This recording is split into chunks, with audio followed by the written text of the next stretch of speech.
better believe that bitch better do every the fuck thing I need her to do for me.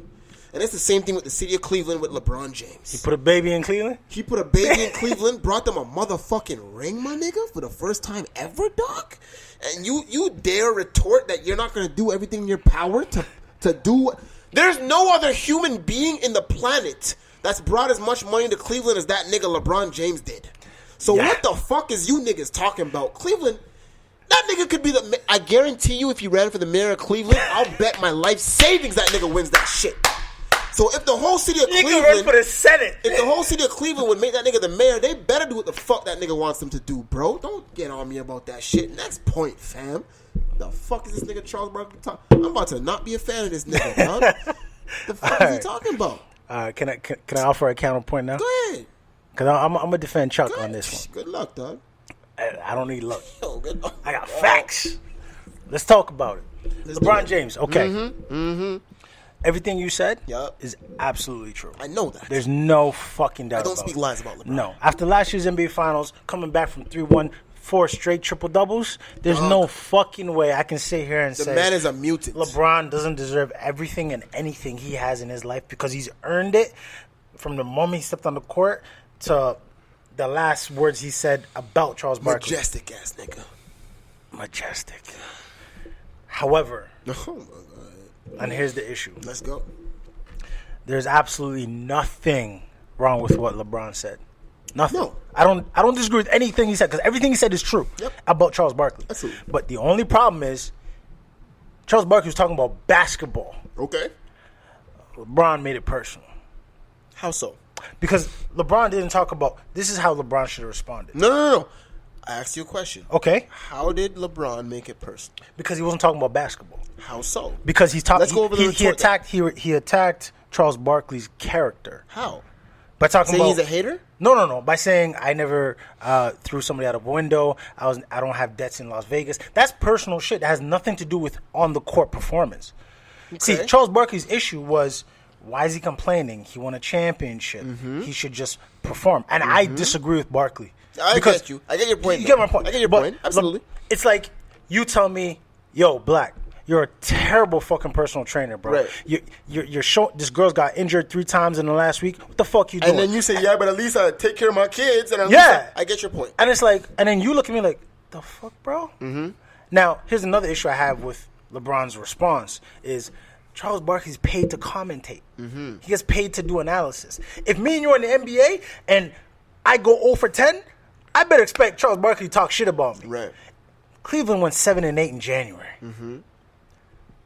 Shaq, Kenny, Barkley are gonna talk about it. Now Barkley, out of those 3, who's the only one who doesn't have a championship, he keeps it the realest. Absolutely. So he's the type to say, "Yo, man, why you complaining?" Hey, now, man. here's his problem. LeBron has every right to complain because LeBron just saw Kevin Durant go to a 73-19. And all he's asking for is a backup point guard. That's it. That's all I want. But the way he handled it was the wrong way. Like he went too deep in. Like he put this knife in Chuck and then he turned it a little bit. You know why I disagree? And it wasn't cool. This is why I disagree. Why is that? I disagree for a few reasons. I hear what you're saying and I'm not gonna be ignorant. I understand your point of saying he went too far. Just a little bit. Too personal. I get that. But I also think that we don't take into consideration all the shit that a player at his level deals with. We only hear the shit that we hear. Right. We don't see the shit that goes on when we're not around, quote unquote. We don't see the hate that he gets when we're not around. We don't hear the shit that he's walking down the street and niggas saying, yo, dog, you guys lost 2 in a row. It's like, dog, I can't lose 2 in a row. I got to stop you right there for a second. Because you were talking about the level of, like, you're talking about like a bum, what $1 is to a bum, what $1 million is to a billionaire. Do you think 2 guys screaming at LeBron on first of all, LeBron's not walking on the street. You get my point, though. But I get your point. But I don't think those things bother him. I think it's his peers. You don't know that. I believe, no, but hold on. When you're a professional athlete, okay, the fan in the stands screaming, "You suck," should not affect you. It should be your teammate or the other guy on the other team saying, "You're a piece of shit, yo. Why you overrated, motherfucker?" Yeah. That is your peer. So I can see LeBron being so hurt and so pissed that it's his peer, Charles Barkley, questioning his character in a sense. Because here's my point. When it comes, he said he's a whiner and he doesn't compete. If somebody said I don't compete, that would piss me the fuck off. And this is the thing about that point. And this is the thing with Charles. I love Charles. I really do. Even now, I love Charles. And some of his points are facts. Yeah, LeBron whines sometimes. Everybody does. But you mentioned it. But to say LeBron doesn't compete, that's some bullshit. That to me kills your whole argument. Yeah, it does. Which is the same thing that would happen with LeBron, like you said. You agree with some of the things that LeBron said, but when you got personal, it's like, all right, dog, why are you doing that? Yeah, just stop. So in my head, it was kind of the same thing that they both did. Like they took it too far for no reason. Yeah. Like if Charles said, you know what, LeBron whines too much, LeBron, whatever, feels like he's too entitled to this or to that, I could be like, all right, I get you. But to say LeBron James doesn't compete, no, that was some bullshit. And the thing is, like, okay, so in the been moment, playing like 40 minutes his whole career, bro. not even that. This year he's playing the most minutes this year alone in his entire career per game. Yes. So I understand. I'm like, yo, the dude has been in the league 14 years. Why are you playing 48 minutes? Like, get this guy a backup point guard. I agree with him. He needs a backup point guard. And to go on top of that, it's one of those things like, okay, you're LeBron James. Yeah. All you're asking for is like, yo, I need a little help. And the thing is, if I was talking to Charles Barkley, I'd say to him, what do you want him to do? You want him just to get to the finals and get swept? Like, what the fuck? That was my next point. Of course he's going to ask for help. That was my next because point. LeBron is saying, look, I can beat the Eastern Conference, but I'm not getting through G-State. And I'm saying, give me some fucking help so I can compete with G-State. And Charles Barkley failed to see and that was going to be my next point. Yes. And I'm happy and sad you took it out of my mouth. I'm happy in the sense that you see it. I'm sad in the sense that I want to roast you with it. But it's true. Like, I'm on your side on this one. LeBron James, listen, one thing you can never question about this guy, and I even think to this day people take it for granted, that dude knows basketball so well. Yeah, people forget. He probably has a ball IQ, the best ball IQ. His biggest strength outside of his athleticism is his ball IQ. Dog, that guy's a genius. Yeah. So he's not an idiot. No. He knows, yo, I'm a great player. Of course I am. I got great players with me. But, dog, G-State, if I really want to compete and beat these guys, I just went 7 games with these niggas. Mm-hmm. They added the next best player in the world next to me. Flat out, yeah. I need some niggas now, dog. Yeah, and it's not like I need one. I probably need like 2 or 3. I need a few niggas. Yep. I got Kyle Korver. I got my shooter. Yo, Bree, nigga Mo Williams is dead. Yo, I need some help on that point guard position because Kyrie, he's going to do his thing, but if Kyrie's done, I know I'm out. 100%. So, yo, I need somebody at that PG position. Baron Davis talking about, yo, dog, let me come back and help you. Baron. Baron Davis is my favorite player. I'm so sorry. Don't please. I followed Baron. I DM'd him. I said, yo, Baron, please stop. Stop. You can't go. I know LeBron gave him the silent, like, yo, dog, I rate you. But chill. I really do, but I can't, yo. I can't have you here. Yo, but LeBron, like, yo, dog, remember? Like, and I love Baron. Yo, dog, I dunked on Karolinko, dog. Yo, nobody remembers that year. Yo, LeBron, come on. Yo, Baron, yo, but LeBron, like, come on, dog. Baron, you gotta just fall back, yo, on this one. Honestly, like, I don't even think you could guard Kyrie in practice. Yo, but hold on, listen. Remember I dunked on Karolinko? You remember that, dog? I dunked on Karolinko and I pulled my jersey out. That was 08, bro. No, I know, but like, okay, bro. Remember I was in the dunk contest and shit? That was like 05. What are you talking about? Okay. I was drafted in 04. I know, but okay. What are you talking about, bro? I'm still balling though. Yo, look at my mixtape. Look on YouTube. Okay, go on YouTube and look at me balling. You're playing and one guys. And look, the professor isn't coming up the court against Kyrie. I don't care. Can you make a jump shot? Please, yo. Can you make a jump shot? Please. Can you guard Kyrie? Can you guard Steph? Can you guard Clay? No, I can't. You can't help me. LeBron, please, yo. Yeah, it's okay. Yo, hold on. Yo, Kyrie, the phone's for you, yo. Yo, Kyrie. Yo, I'll bring coffee. Yo, the phone. Yo, LeBron. Hey, yo, man, I got a dip. Yo, peace, Barry. All right, man. Yo, I'll call you next week. Fuck, man.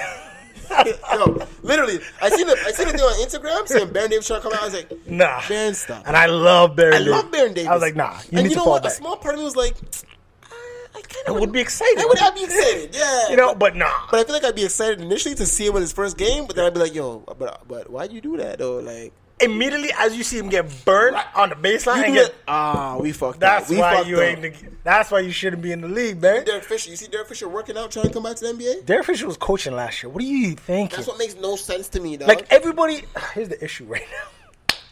And I blame LeBron for this. When LeBron went to Miami, he made it okay for superstars to team up. Yep. So Kevin Durant does the shit. What are you guys mad at me? I'm just doing what LeBron did. Stop it. How? Boston did that. Nope. And I know you're gonna will say they all got traded, and that's what happened. Yes. Did Kevin Durant? Sorry, did Kevin Garnett say, "Yo, I ain't coming to Boston unless you get Ray Allen"? No, that shit all happened the same fucking day. There was no way you could have planned that. Now, some will say, well, LeBron going to Miami, it was just LeBron wants to play with his boy D Wade. It just so happens Chris Bosh wants to tag team in. But now when you look at it, I hear Chris Paul, Melo, LeBron, all trying to jump on the same team, which I'm okay with. Right now, I know that Melo is. Melo's trying to get to Cleveland because Chris Paul's a free agent in the summer. And here's the thing. Oh my god! So what? Chris Paul's gonna take? Yup. So hold up. That's too much, bro. That's too much. I blew your mind. That's too much. So here's the thing. I heard about the Melo thing, and I'm like, yo, nah. So I don't want that nigga on the team. So Cleveland says they'll trade for Melo as long as they don't have to give up Kevin Love. Right, and I know that. And I looked at what they need to give up. It's some bum ass niggas and a couple draft picks. Soft. That could actually happen. That could happen. I can see that happening. Because I think what Cleveland is willing to do is it's funny. They're basically trading back all the old players. Yeah. Shumpert, J.R. Smith. No, not J.R. Smith. It's Shumpert. I know it's a first round pick. Dudes, a first round pick. Oh, Wiggins, Liggins, whatever. Another dude that's like him who doesn't matter. Yeah. And then I think like a first round pick and like something like some money or something like that. Yeah, they have to give him something. That works. And then Chris Paul comes, signs as a free agent, but Kyrie and Chris, that doesn't work. Yo, Chris Paul, come off the bench. Okay. No. Chris Paul's still an elite point guard. Chris Paul to me is still top 2 Listen point to guard me in the though. NBA. Ready? Chris Paul's a better point guard than Kyrie. But you got to think about team game aspect. Ooh, I'm glad you didn't argue with me on that one. No, absolutely. Okay, good. Chris Paul is probably the best to me, Chris Paul's the best point guard in the NBA. I'll say this: Chris Paul's the best point guard ever. Jason Kidd? Better than, because Chris Paul plays both ends of the court. Triple-double. Well, yeah, Jason Kidd's a machine, but then I'd say Westbrook is a better point guard than Good point. Jason Kidd. You're right. But I wouldn't take Chris Paul Westbrook is the over best. Chris Paul though. I would not take Westbrook over Chris neither Paul. would I. No, because Chris Paul. I've always said this. Chris Paul is the best point guard of all time. I like a point guard that's a point guard. He is a Pass general. the ball. Control the floor. And when you need to take over, take over. Yeah, I'm agreeing with you on that. Yeah. I love Chris Paul. Chris Paul to me is the Jay-Z of the point guard position. And this is why I say Chris Paul comes off the bench. Because LeBron starts. Yeah. LeBron's the facilitator. Yeah, but hey, yo, I'm tired. Yo, Chris, you got this? Oh, me? The best point guard ever? Yeah, I got this, bro. Time out. They win 3 years in a row. They do, but now, okay, Easy, let's say Melo goes to Cleveland. I don't like the Melo. I don't like it either. So Melo goes to Cleveland. Is Melo coming off the bench? Because Yeah. I'm not telling Kevin Love to come off the bench, and LeBron's not playing the 4. Fuck no. It's Tristan Thompson at 5. You got Melo has to come off the bench. And But that's can Melo accept That's it? why I don't want Melo to come to Cleveland. 'Cause here's the I thing. don't see him accepting that shit. neither do Melo's I. that dude that's like He's got an ego. on the humble, trying to be like, yo, I'm cool with everything. But in the back room, he's like, yo, dog, I need to start. I need 40 minutes a game, and I'm taking the last shot every time. I don't see Melo That's him. coming off I the don't bench. I don't like Melo, bro. I don't see Melo come off the bench. Me neither. So that's why I don't think the Melo move works. I think this is what I think is going to happen realistically. The Melo move's not going to happen. I see CP signing in the offseason, and that's it. Because Clippers, they're not going to do shit in the postseason. I see them getting beaten in the second round. I'm gonna ask you a question that I'm probably gonna get a lot of flack for. Go ahead. Would you do a sign and trade with Cleveland, Kyrie versus Chris Paul? No. Because LA would do it. I know they would. The Clippers would say, yeah, let's do it. You think they take? Wait. You think they would take Kyrie over CP? I think the Clippers would. I don't think so. And the reason why I say the Clippers would is because the They Clippers wouldn't. are You're wrong. thinking, let's go younger No. with DeAndre, Blake, and Kyrie. So who's your point guard? Kyrie. Really? Yeah. You talking about are you talking about the guy? I love Kyrie. You know that. Kyrie. You're talking about the guy that averaged 5.5 to 6 assists a game with like nobody on his team. Like if you. When LeBron wasn't there, Kyrie should have been averaging 8 to 9 assists a game. He should have, but Kyrie's not a pass first point guard. That's my point. But so at the same time, Blake Griffin, you played with Chris Paul for years now. You should be able to create your own goddamn shot. But The only guy that's I'm worried not- about is no. DeAndre. The only guy I'm worried about is DeAndre. No, DeAndre can't do shit without CP. No, he can't. No. But Blake can. When CP's out, Blake can average 25 a night. That would not work. And this is the thing. Listen, when CP leaves and comes to Cleveland, if that happens, the Clippers